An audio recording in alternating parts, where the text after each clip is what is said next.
할렐루야, 주님의 이름으로 사랑하고 축복합니다. 하나님의 말씀을 듣고 깨닫는 사람이 있고 하나님의 말씀을 들어도 깨닫지 못하는 사람이 있습니다. 하나님의 말씀을 듣고 깨닫는 공동체가 있고 하나님의 말씀을 들어도 깨닫지 못하는 공동체가 있습니다.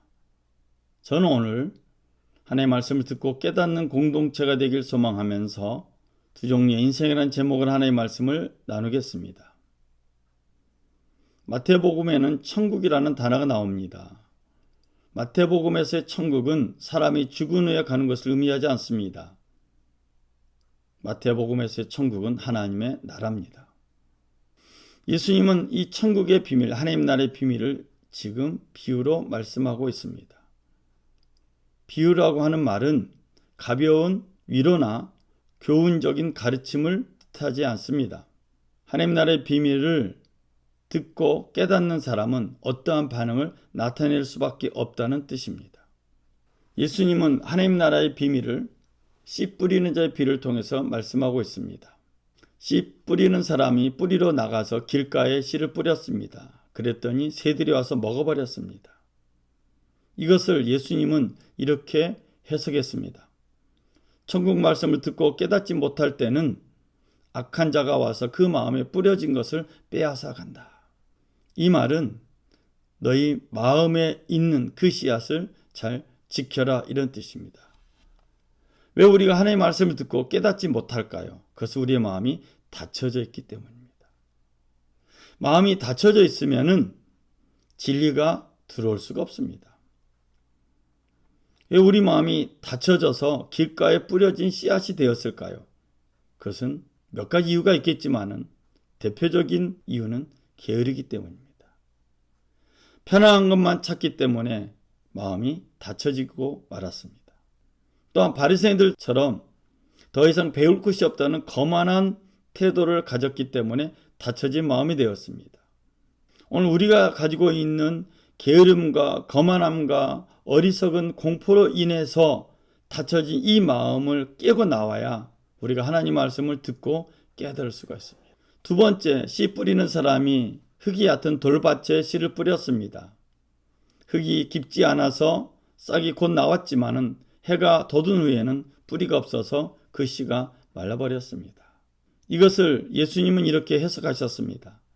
말씀을 듣고 즉시 기쁨으로 받지만 그 속에 뿌리가 없어 잠시 견디다가 말씀으로 말미암아 환난이나 박해가 올 때 넘어지게 된다고 해석했습니다. 돌밭에 뿌려졌다는 것은 천박한 믿음을 가졌다는 뜻입니다. 어떤 사람이 이렇게 말했습니다.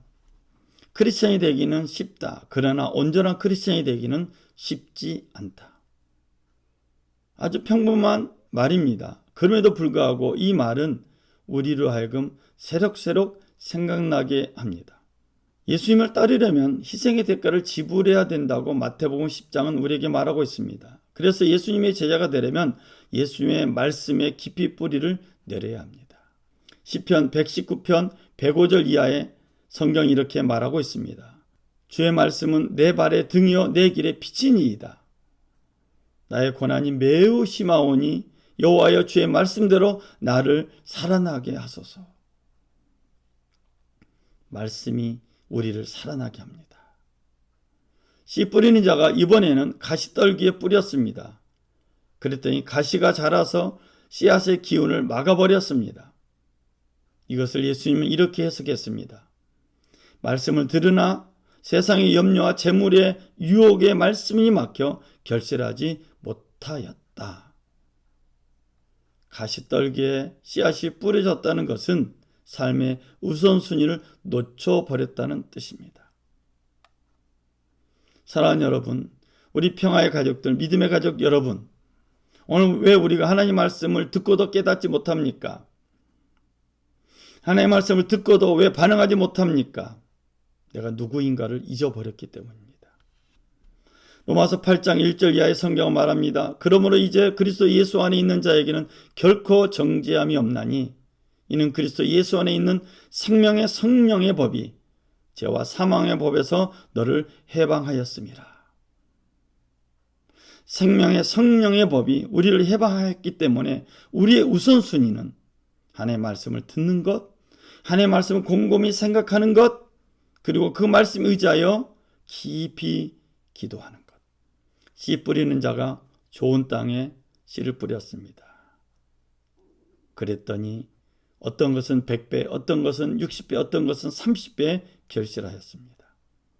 이것을 예수님은 이렇게 해석하셨습니다. 말씀을 듣고 깨닫는 자는 결실하여서 어떤 것은 100배, 어떤 것은 60배, 어떤 것은 30배가 되었다라고 해석했습니다. 이사야 55장 11절 이하의 성경은 말합니다.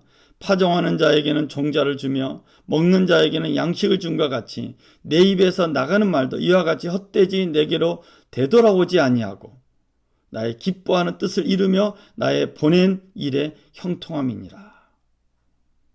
좋은 땅에 뿌려졌다는 것은 이상적인 경청자란 뜻입니다. 잘 듣는 사람이라는 뜻입니다. 하나님의 말씀을 듣고 깨닫는 사람은 내가 이 말씀이 참으로 무엇을 의미하는지 발견할 때까지 나는 이것을 생각하는 것을 멈추지 않겠다라고 결심한 사람입니다. 저는 말씀의 결론을 내리겠습니다. 아무런 일이 일어나지 않는 것처럼 보일 때에도 결코 낙심하지 말아야 된다는 것입니다. 아무리 많은 씨를 낭비하는 것처럼 보일지라도 마지막에는 많은 것을 거두게 될 것이라는 것이 오늘 비유의 의미입니다. 평화의 공동체 여러분, 또 믿음의 가족 여러분, 낙심하지 말고 끝까지 하나님의 말씀을 깨닫고 나아가는 저와 여러분 되시기를 주의 이름으로 부탁을 드립니다. 기도하겠습니다. 비유로 하나님 나라의 비밀을 알려주시는 주님 감사합니다. 이 악한 때에 깨어있어서 마음을 지키게 하여 주시고 하나님의 말씀이 우리 안에서 결실할 수 있도록 우리를 깨닫게 하여 주심을 믿습니다. 하나님의 말씀을 듣는 우리에게 듣고 깨달음의 은혜가 임하게 하여 주시고 하나님 나라의 결실을 경험하는 우리 공동체가 되게 하여 주옵소서. 우리 순복음 평화교회가 새로운 일에 도전합니다. 환경으로 도전합니다. 믿음으로 도전합니다. 우리에게 능력에 능력을 더하여 주시고 확신에 확신을 더하여 주시어서 승리하는 은혜를 누리게 하여 주옵소서. 우리 예배와 예물과 기도와 찬양을 받으시고 축복하신 하나님께 감사드리며 우리 주 예수 그리스도 이름으로 기도드렸습니다. 아멘.